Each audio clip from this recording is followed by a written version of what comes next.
I would hire a polite dancer who works hard over a talented dancer who talks bad about everyone and just slacks off.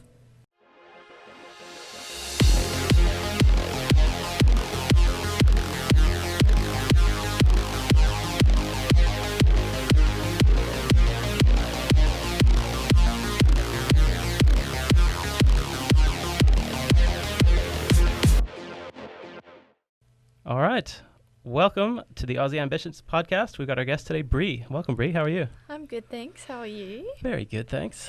Thanks for coming in. We are very interested to have you here to chat a bit about your story and maybe things you're working on. And we just appreciate it. So we're just here to find out a little bit about who you are, what you like to do, what kind of maybe your story might be tied into maybe it's career or interest, but it's like where you're headed and where you're at in life right now. So maybe just to get started, tell us your full name.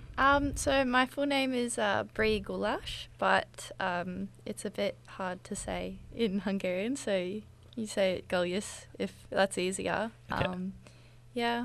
So I'm 19 and I'm a dancer, but I also do other performing work as well. And nice. And then so you're so we're on the Gold Coast now. Are you like born and raised here? Yeah, born and raised on the Gold Coast. All right. Yeah. So do you consider yourself like a local or? Yeah, I'm definitely a local, especially to this area. So I started off in like Nerang kind of area, and now I'm in Benoa. Okay, nice. Yeah. I think all these areas will be a little bit new to the listeners, but they think about Australia, it's a big place. But obviously Gold Coast is beautiful. We check us out, all the scenery. Gold Coast is would you say it's a great place to live? Yeah, it is a pretty good area to live, especially compared to other areas of the world. It's definitely very, very nice. And like, would you say you have everything here to support things that you're working on? So you're in the dance, coming from a dance school, right, recently? Yeah.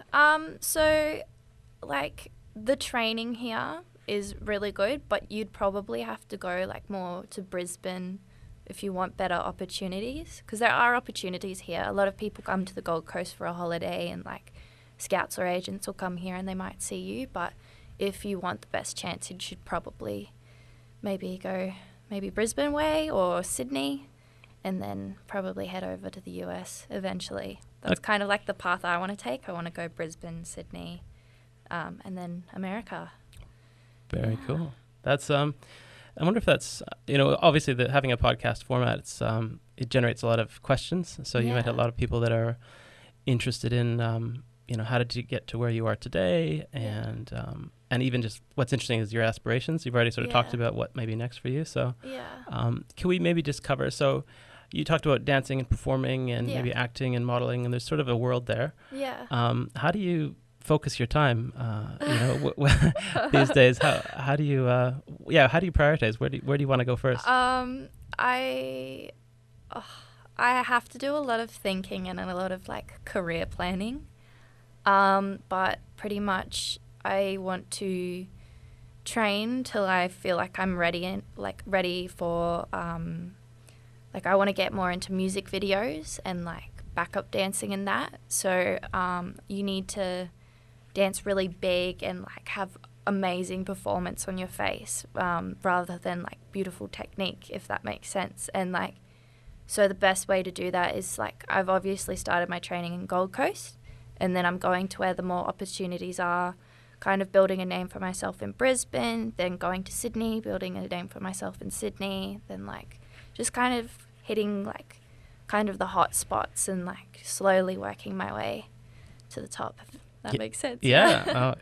I think that's obviously where people are interested to see how do you measure your own success, right? Because I guess that's the interesting piece is how much of it's planned out, would you say? Like it's like a rough plan, because obviously you can't, like, life happens, like you can't pinpoint every single like, and on Wednesday the 13th of March I'm gonna get big and I'm gonna get this job. Like, you just kind of plan it like, yep, I know this person, and this person in Brisbane. I feel like that's pretty good connections. I'm gonna go to Sydney and work on building connections with this person, this person, this person. Yeah. And then, yeah.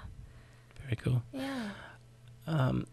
Obviously, thinking about how people are trying to build their own careers, like, do you find that people ask you for advice? Some people do ask me, like, where, like, I get a lot of advice from parents with their kids on, like, which dance schools to go to, because there is a very big difference in, like, so a lot of the dance schools obviously do all styles, but if your child wants to do lyrical, there's certain dance schools that cater more and are more, like, facilitating for lyrical. They drill it into them, like, it's a lot better for that style. Whereas if someone wants to do hip hop and they go to the same school, they're probably not going to be as benefited as if they go to a hip hop school, or a school that focuses on, like, commercial jazz or, like, stuff like that. Yep. So that's interesting to see. And then obviously you would have gone through that childhood journey. Yeah. Like, how did you come into all of this? How did you start out? So I started this journey in kindergarten when my best friend was doing dance and I wanted to be with her. So obviously I trialed dance, and then so I started off with ballet. Didn't really like it because I hated the bun. I hated everything was so tight. I hated it. And then the dance school was mainly hip hop based. So then I tried a few, like, the jazz styles, the tap, like, and hip hop, and I absolutely loved it. We started doing competitions. We always won hip hop.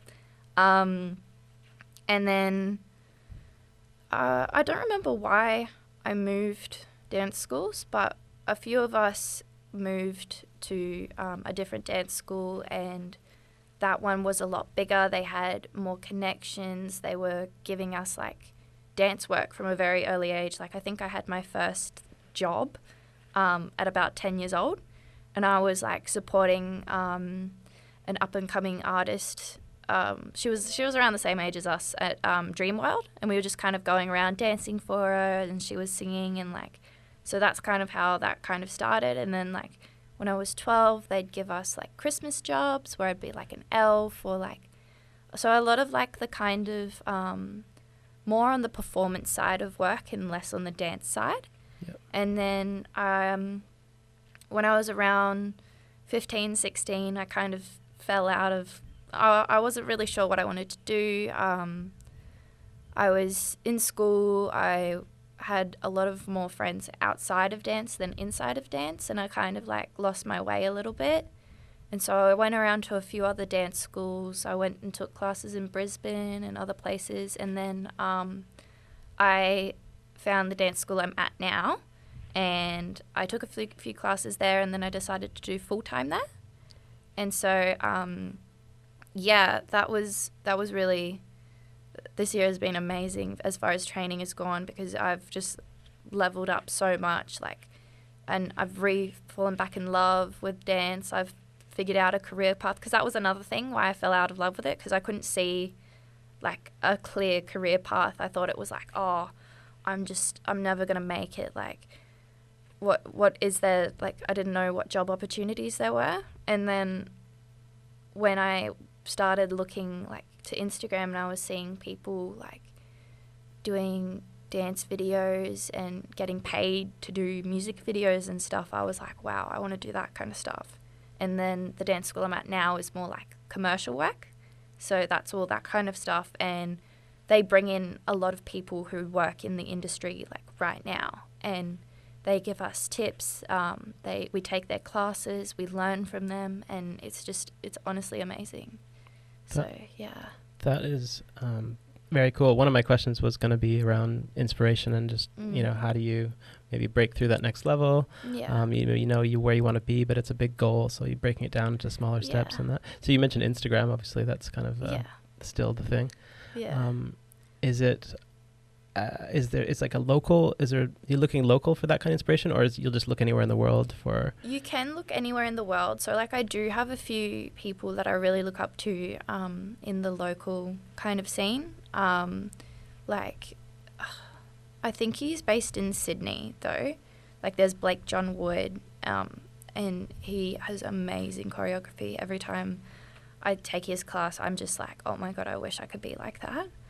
And then there's like more so like people that I've grown up with who I didn't realize were that big and respected until I grew up, and like people were like, oh my God, you know him? And it's just, yeah, I'm so grateful I took like classes with them. And then there's obviously like people in America that I look up to that are like Chris Brown's backup dancers, which is like the ultimate goal for me. Like I would absolutely die a happy woman if I was Chris Brown's backup dancer. I love that. I love that you put it. I really think there's going to be a lot of common threads around like how do people get where they want to be, and I think putting a stake in the ground, saying this is actually would be great if we got this far. Yeah. I mean, imagine you'll probably go even further than that. But, yeah.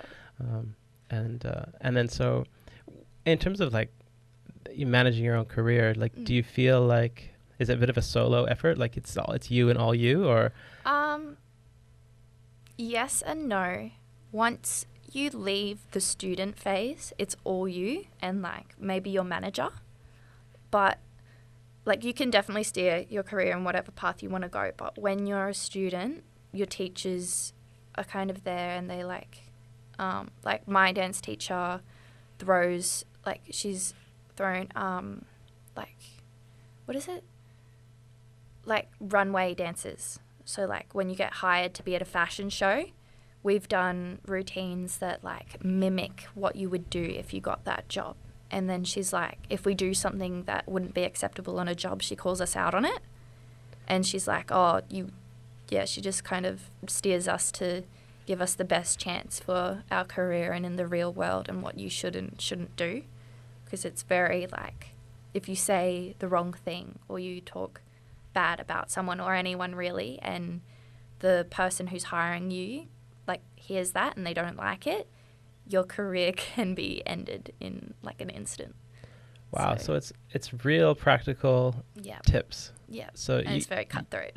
And it's that world, isn't it? It's like the reality of what it might take to make it, or at least get that next gig, right? Yeah, because it's not just danceability. It's who you know, how you act. Like so many teachers and people who hire like dancers say, I would hire a polite dancer who works hard over a talented dancer who talks bad about everyone and just slacks off, you know?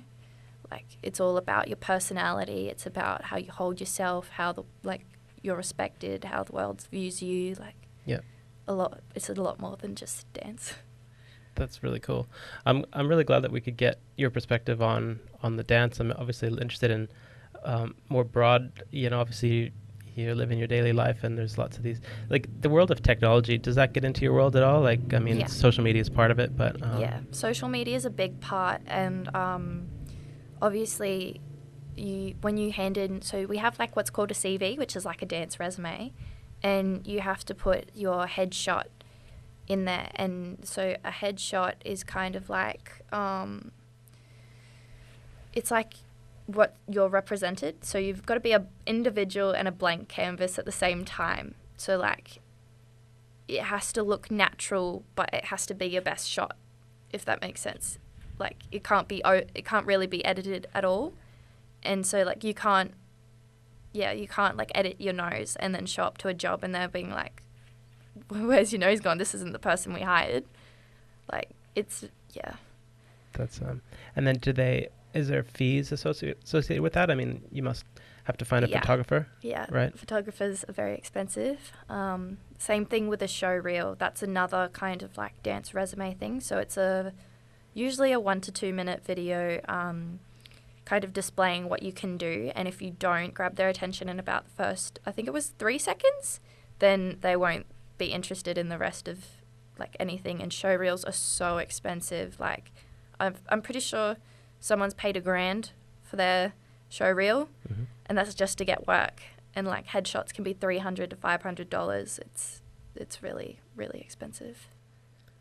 That's interesting. I think some of the things we're trying to do here on the podcast, and again, we welcome people to give comments and chime in, and hopefully there's a bit of a knowledge base that builds up, listen to that performer and she had some tips here. But like, have you heard about any good examples of crowdfunding, or have you heard of GoFundMe or any of these websites? Yeah, I've heard of GoFundMe. Or like, yeah, I mean, that's more of a charity thing. Yeah. But it's bigger overseas, I feel. Yeah. Here people do it for bushfire crisis and things, Yeah. pitching money. But sometimes there's people that are just want to support people in their journey, and they call it like a Kickstarter campaign or something like that.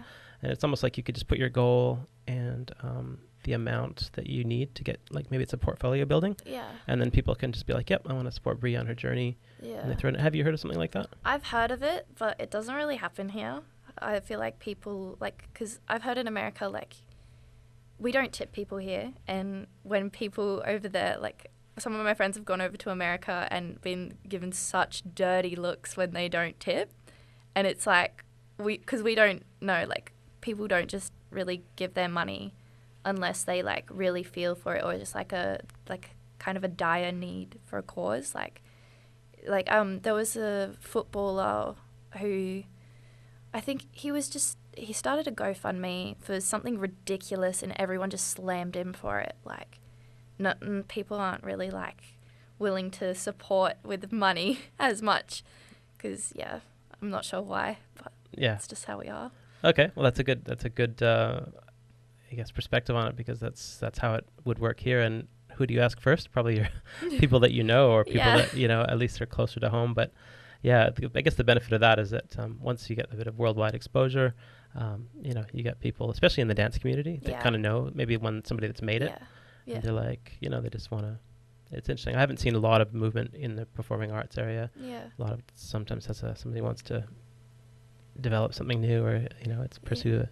But I think that's coming. Yeah, so it's mainly self-funded, unless you've got someone big behind you who will support you. But if you're just starting off, you're pretty much on your own, and you're pretty much supporting yourself. Like, I have a day job to support my headshots and my full-time course. Like, I'm pretty much self-sufficient? That's a great word. We want that for everyone, right? If people can be self-sufficient. Obviously, you need to earn income to support yourself, and everyone's different. Sometimes people really want to do everything themselves. That can be a bit exhausting. Like, do you ever, just on that topic, do you ever feel like, you talked a little bit about that up and the down, but like, and you're back now, your enthusiasm's like solid. Yeah. But do you feel like that's just a natural part of it? Yeah. No matter what? I'm pretty sure, I don't think I've ever heard of a dancer who hasn't, like, at one point fallen out of love with it, because it's very demanding. Like, you sometimes have to sacrifice time with your family, with your boyfriend, like your loved ones, even time for yourself for a show, and like, it's very physically taxing, and like, when you're not good physically, you're not good mentally, and it's just a bit like, can I just quit already? And then it's when you have like that drive and that discipline of like, no, this is what I want to do. It's just a phase. Like, I got to get through it. That's when you make it. Like, especially through all the, like, some people have knee reconstructions and physio, and like, they dance through those and then they recover. Wow. Yeah. No, that's yeah. It's I'm sure that there's lots of different risks, and like, you're just basically grinding it. Like, and what about fitness and things? Like, is there like a workout regime or something that is like a dance special fitness program? I don't do extra like working out, because I think at one point I was doing like 40 something hours of dance a week, and it's like just constant cardio. Like, I don't need it, but on an off season when I'm not dancing as much, I do try and go gym every day, and you've just got to try and hit like specific points, like mainly leg strength, and like just kind of, because it's not about the fitness all the time and like how much you can do. A lot of the time it's about how your body looks. Like, that's a big thing in the dance world. Like, a lot of dancers have body dysmorphia, like bulimia, a whole bunch of disorders, because that's the first thing people look at when you step out on stage. It's your body. And like, not everyone's obviously judging your body to be bad about it, but like, it's obviously a subconscious thing where people are looking at you. They're looking at how pretty you are, how like this and that. And I think a lot of dancers take that a bit too far. So, yeah, they turn to not eating and what they're eating instead of working out because they're already working out heaps. And, yeah, because it's also another time thing because you're dancing so much you don't have time to work out. Yeah. So... and you're in a position where you would see younger dancers through the school or... Yeah.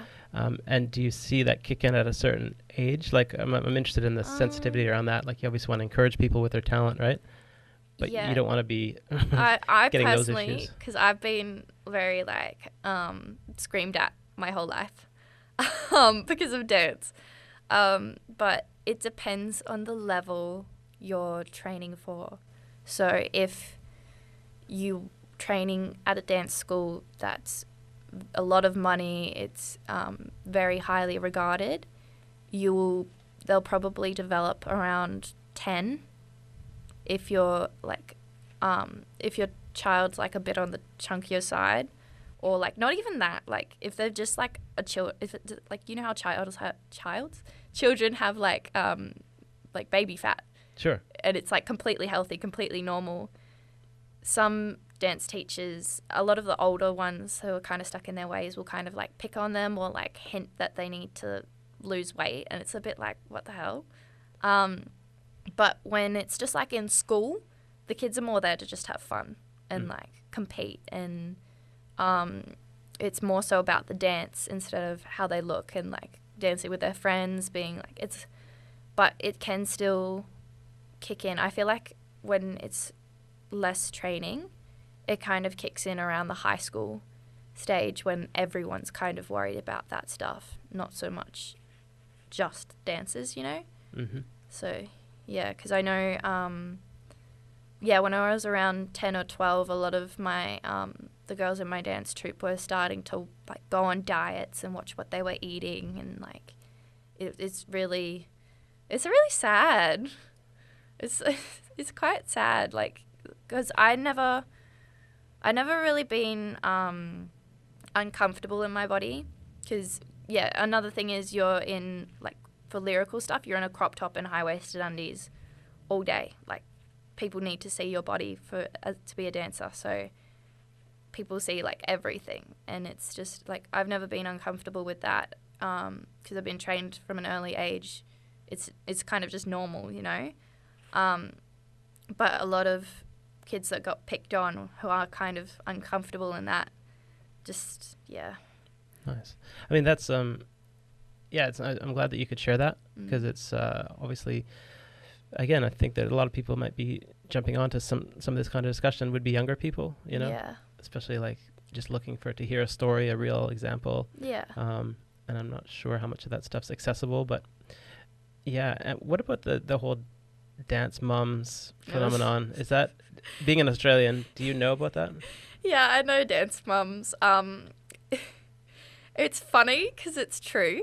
Like, that is exactly what happens. Like, mums get mad when their kid's not in the front, when something's not right, and like the teachers do kind of pick on the kids, and like as a dancer you go through so much like emotional, like this really great emotional journey, and it's not what normal kids experience, and I'm pretty sure it's like the same with gymnasts. They get like discipline like thrown at them and like hammered into them, and like dance mums is just kind of like it's just kind of like highlighting everything that goes on. Obviously they're kind of more in like an extreme, like the higher dance schools that obviously pay like a bit more money, that kind of stuff. That's kind of more what it's like.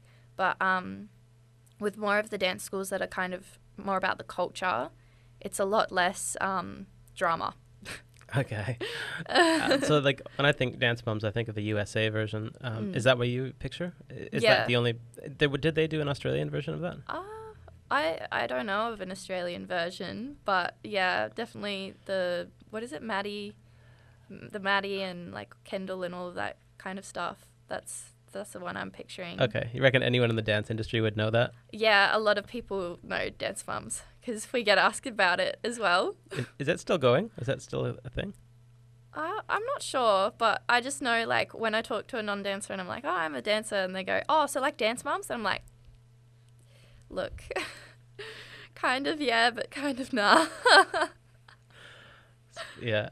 So and that's kind of cool to share that. Like, we're just interested to hear the types of things you have to deal with, or like, what's it like to be you, or what, Yeah. obviously it's different individual journeys and things like Yeah. that. But like, would you say it's, if you had to do it again, would there be like a second career path or something, or where is there something that you gave up to do this and you could have been like a netball player or something like that? There could have been so many things I could have given up. Like, I've had to give up for dance, like soccer. I really like drawing and I want to do like fashion stuff, but I reckon if I wasn't a dancer, I'd be straight into fashion, like in that industry, or just like, what else is there? See, I've forgotten because I've had to give it up. Like, just like art stuff. I'm really creative, like, and a lot of dancers do like side stuff like that, like photography and art and that. But yeah, a lot has been sacrificed for dance. Do you feel like it's gone, that opportunity, or could you bring it back and sort of work it back in at some point? With fashion, it's easy. With a lot of the art stuff, it's a lot easier. But with like soccer or I'm like, I could have been good at English. I could have been a writer. That stuff where it's like more of a skill that you have to kind of relearn. I mean, because I'm still young, I probably could, but I would have had to stop dance completely altogether to pursue that. Dance is really my whole life. That's great to hear, because you're committed. Sounds like you are basically all in. Yeah. And so there you go. So for the listeners, there's a story about someone that's taking the sacrifice, going for it. Would you say the journey is like crystal ball, like what's next, or does it feel a bit like uncertain? It is a little bit uncertain. Like, I have next year planned out. So I'm going to do a little bit more of like full-time training. And then I've also joined a hip-hop crew, so we're going to compete with that. And so it's kind of like just working towards networking next year, but nothing's really set in stone, I guess. Nothing's really clear, like, especially with the pandemic going on. Like, Sydney is a hot spot right now, so it's kind of hard to get into Sydney. America's a hot spot right now. It's kind of hard to get into America. So, like, my career path's kind of gone from one straight line to a whole bunch of zigzags. Wow. Just to fill that in for people that aren't totally aware of who can travel and who can't. So we cannot leave Australia internationally yet. And it looks like it'll be a good number of months, probably 6 more months before we're allowed to leave the island. So it's that's what it's like here. But obviously we are safe, and our numbers are low and stuff like that. So that's the flip side of it. Yeah. But obviously that's been a big shift. But like, just to touch base on the fact that this is the Gold Coast and it is a bit of an entertainment hub. Yeah. You get a lot of tourists coming through, a lot of live shows, cabaret style, just lots of different people would gravitate here versus maybe a country town. Or, is there, and we've got some links with Hollywood, right? Hollywood? I mean, don't we have like the movie there's world? an Elvis movie that's being filmed on the Gold Coast. And then I think Chris Hemsworth has something he's filming here as well. So, like, a lot more opportunities are coming to the Gold Coast because it's like a nice beachy kind of setting and that. And then obviously we've got the casino. We've got I think it's called Pink Flamingo, and that's where a lot of dancers find work. A lot of aerial artists and like circus people go there as well to work. So the entertainment's coming here a lot more. So a lot more of the commercial world is coming to the Gold Coast. Yeah. Well, that's just to share that again for everyone to know a little bit about the background. So it's a little bit more entertainment based, the feel here. People are used to it. They know. And they've shot many movies here over the years and probably still will do. So they have a bit of that, film production. Actors can generally seek work here, but it does depend a lot on, like, right now everything's shut down. So it's difficult. So people are having the day jobs and that kind of thing. Cool. All right. Well, there's a couple other things I just wanted to see if we can touch base on. One of which is the I guess the wave of TikTok that's come through. TikTok. And so Instagram's obviously a showground for anybody that wants to be a public persona, put up, their stories, right? And that build their following. And I think it's a legit business model. Yeah.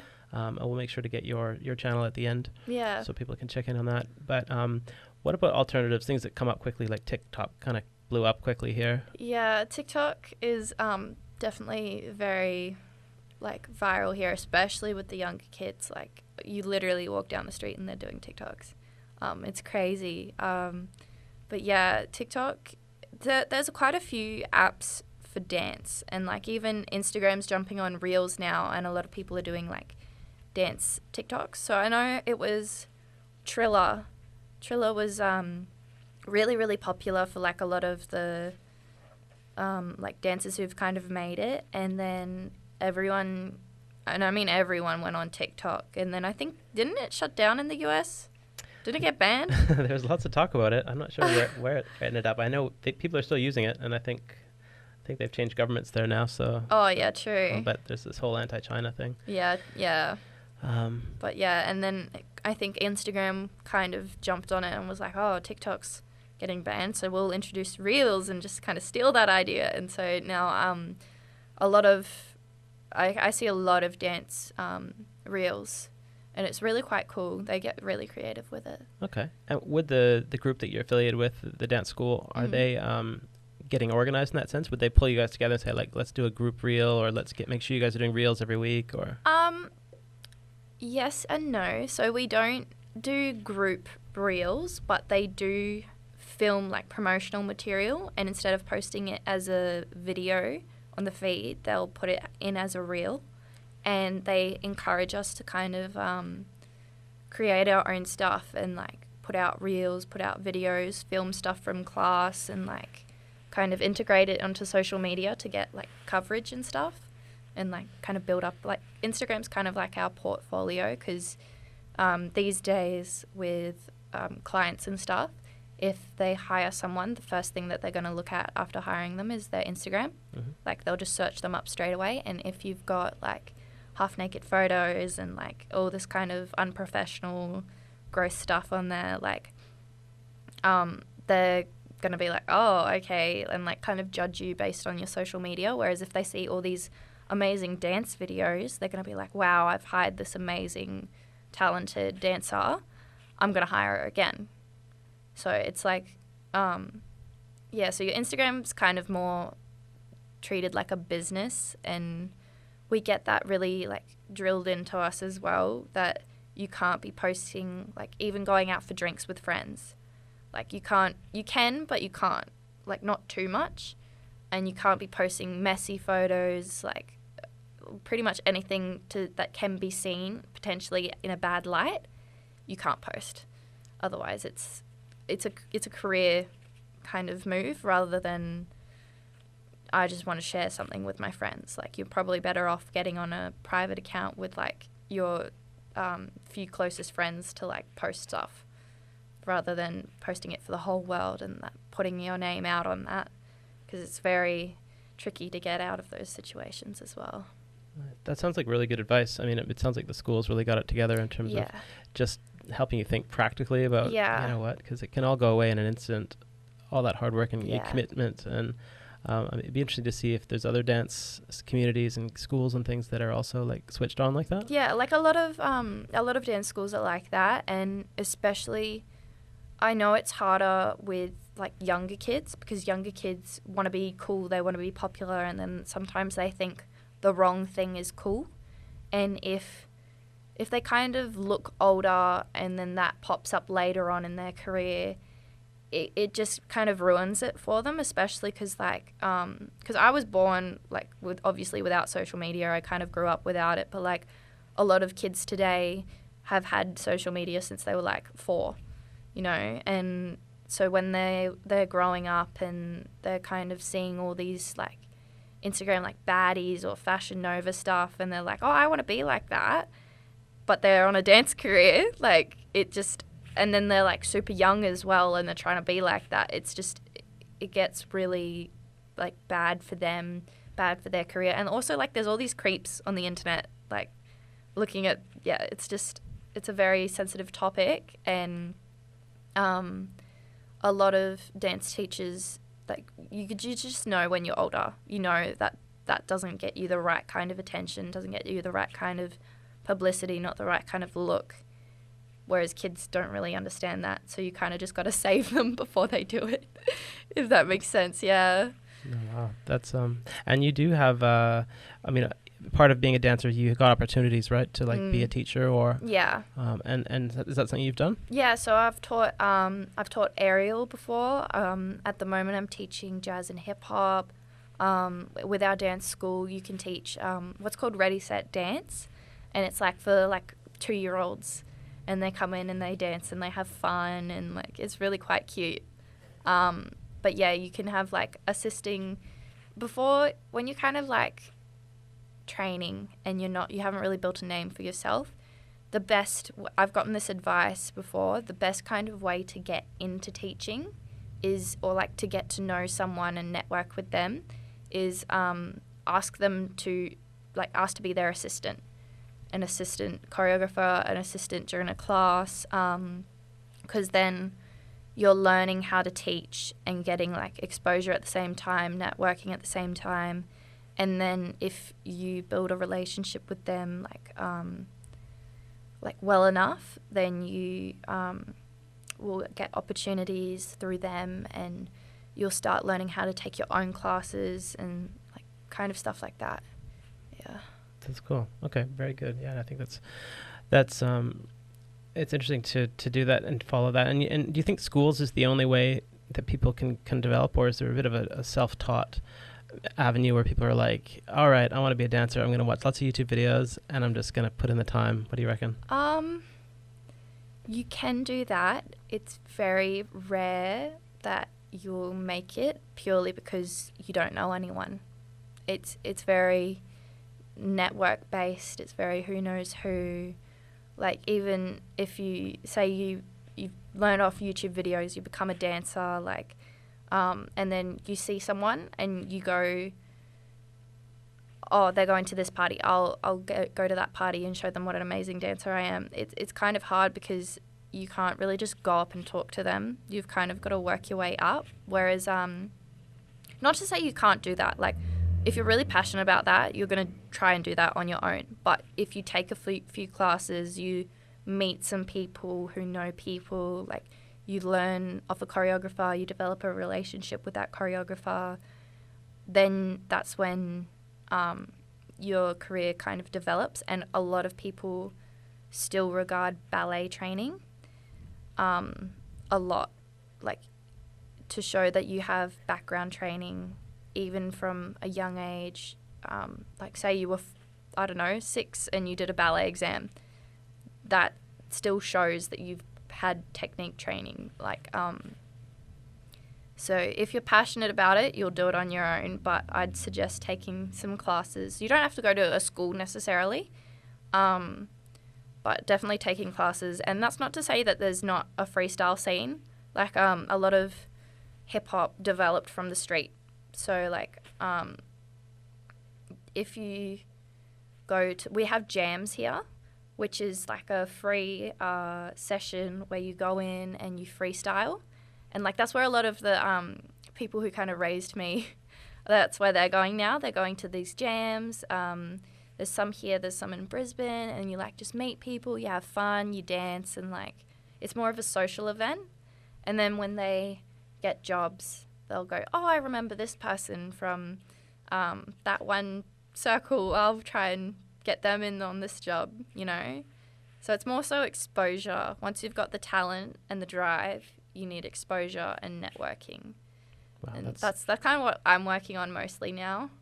That's good. I can imagine how useful that information is. Like, you almost have a bit of a formula. Yeah. So maybe keep that to yourself. You can work it out at some point, work it to your favor. But yeah, well, I think we're getting towards just wrapping it up, but we just wanted to get a feel for where you're at now.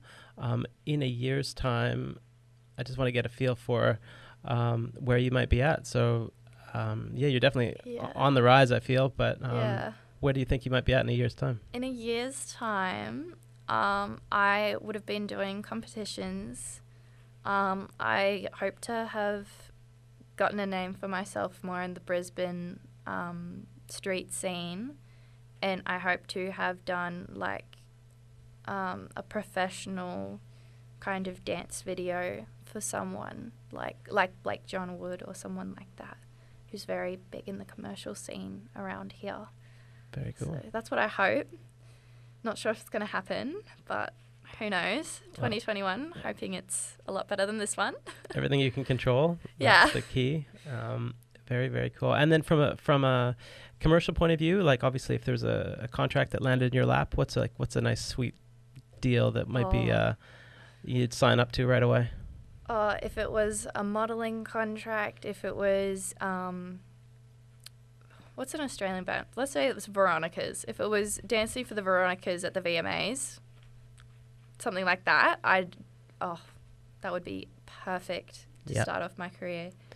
Anything at the moment, like there's no work. And the borders open up. You can fly wherever people can fly you around. Where are you going?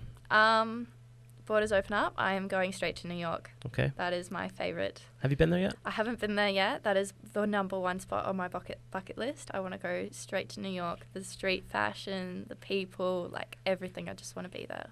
Wow.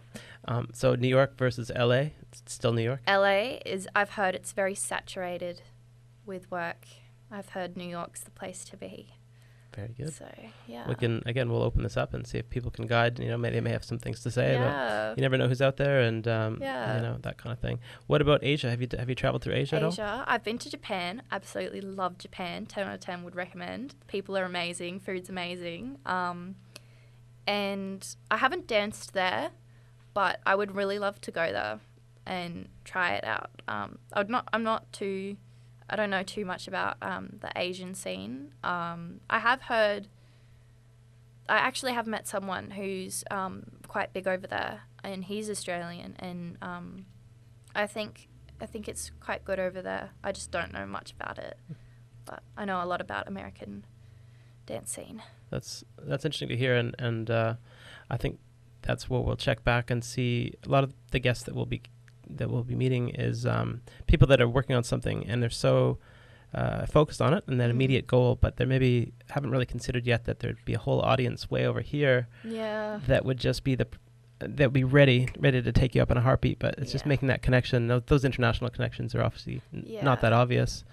Different language. It's and maybe having an agent or a manager at some level, they'll be knowledgeable. They'll be like, well, there's a certain path. It's also like depends on like what's big in those areas at the moment, because I know in Asia it's more pop commercial scene. In America I'm pretty sure it's more like hip hop. The hip hop's pretty big over there, and then in Europe it's all like ballet, lyrical kind of stuff. Like a lot of dancers go to Paris or obviously for ballet because that's where it originated from, and they go to Germany for like a lot of ballerinas, and ballet people go to kind of European countries, and I think more like the actors and like models go to Asia, whereas a lot of the commercials go to America because that's where it's big. Very cool. And would you recommend any aspiring American dancers, American, Canadian, UK? What about coming to Australia as a foreigner? Coming to Australia, you could definitely. I feel like it'd be a really new experience. Like the people would be a lot different, and you'd get different work. I feel like it's more movie based here, whereas over in America it's more the shows, the Super Bowl, like J-Lo, that kind of stuff. Whereas here it's more, movies and filming, that kind of stuff. Very cool. So, yeah. That's good insight, because again, people wouldn't know unless you're here on the ground to get a feel for it. So, that's not to say like everywhere there's like, over in America there's the American ballet, there's street scene, there's commercial scene, there's everything. It's kind of similar over here. I would recommend going to Sydney though, especially if you want exposure. Like there's always dance festivals. There's like, you can meet a lot of the big choreographers down there. Very cool. Yeah. Just a little bit of throwing the knowledge out there. Have you heard about the Olympics? The news about the Olympics? No. What? So they've got breakdancing coming Really? as an actual Oh my Olympic level As sport. an Olympic sport? Yep. Wow. Yeah. That's big for us. I think that's a done deal too. I feel like ballet should be in there as well, because ballerinas train like crazy. Like if you ever look at a ballerina in a bikini, they're just abs. They are ripped. And like, that's not to say breakdancers aren't ripped, but like, I feel like ballet, because we battled with dance isn't a sport. And I'm like, we're more fit than football players. Like, calm down. Very cool. But yeah, that's big. Yeah, I think there was a bunch of considerations. I think skateboarding's in and surfing, and Oh yeah. they're sort of going for obviously the newer generation of athlete, Yeah. and it's serious, level of competition. Yeah. So, and I think they have to consider worldwide Yeah. representation and stuff. But yeah, some like old school sports like boxing, I don't think they still have that. And Oh. so yeah, I think Okay. there's this whole discussion at the moment around like, A new way. and breakdancing was the one everyone was like kind of like eyebrows were up like. Yeah, it's very serious to us, but for some reason, people who aren't dancers like kind of see it as a joke, and I think it's because it's more like seen as an art, because people don't really see the work and the effort that goes into being a dancer. I enjoy a good dance battle. Some of those Yeah. those old school vids where people are just. Yeah, if you ever think dance isn't a sport, just try, when you've had a few too many and you try and dance battle someone and then you're like puffed. Imagine that times 10. Love that. So yeah, that's good fun. Maybe just a little bit of trivia before we wrap up. Yeah. Bree's favorite movie? I have a favorite TV show. Does that count? Yeah. At the moment, it's Attack on Titan, and it's an anime. I've been watching that one. It's pretty good. The new season's finally come out after 6 years. Attack on Time. On Titan. Attack on Titan. Yes. All right, check that one out. But how about like a dance movie? A I'm just dance going movie? I'm just going with the theme. Sorry. Going with the theme. Go with the theme. It's pretty cliche. You don't have. You may maybe not have any. Maybe there's no good ones, but. Honey's pretty good. I really like That Honey. sounds a bit retro. Is that a few Yeah. years back? Yeah, I think it's around 80s, 90s. I think Jessica Alba, if I'm not wrong. Yeah. Okay, nice It's one. pretty good. So we covered videos and stuff. How about like in the music scene, artists? Music artists. I've been really liking Skepta at the moment. He's a rapper. And his name's Snot, but the S is with the $sign. I really like him. And then All right, shout out. yeah, and then Bia. So it's BIA. She's pretty good as well. Are any of those Australian or are those? Those are all American Nice. ones. All right, good. Good. Thank you very much for coming on. Thank you. Good fun. Love to have you back just to hear about any stories. I loved being on this. This is really fun. Yeah, it's that storytelling mode. And guys, just for everyone out there, the ambition, Aussie ambitions. Yes, we're interviewing Aussies. The ambition thing. Let it be known that the ambitions is, it's everything that you're probably not thinking of. It's the happiness, it's the freedom, it's the go where you want to do what you want to do, and just probably be in control of your life. That's probably where we're headed with this. So it's great to hear that. Lots of fun having a chat. So thanks very much, Bree. We'll have you back anytime. You. Yeah, thanks, definitely. All right, and let's give you a little shout out. Let's make sure people can follow you wherever you are if you want to be followed. Do you want to just give us a little summary on where people can find you? Yeah, so if you want to find me on Instagram, it's Bree Gulyas. It's spelled BREE and GULYAS. It's just the one kind of sentence. Yeah. And yeah. And I'm so always happy for a chat or any advice. That's Instagram? Yeah, on Instagram.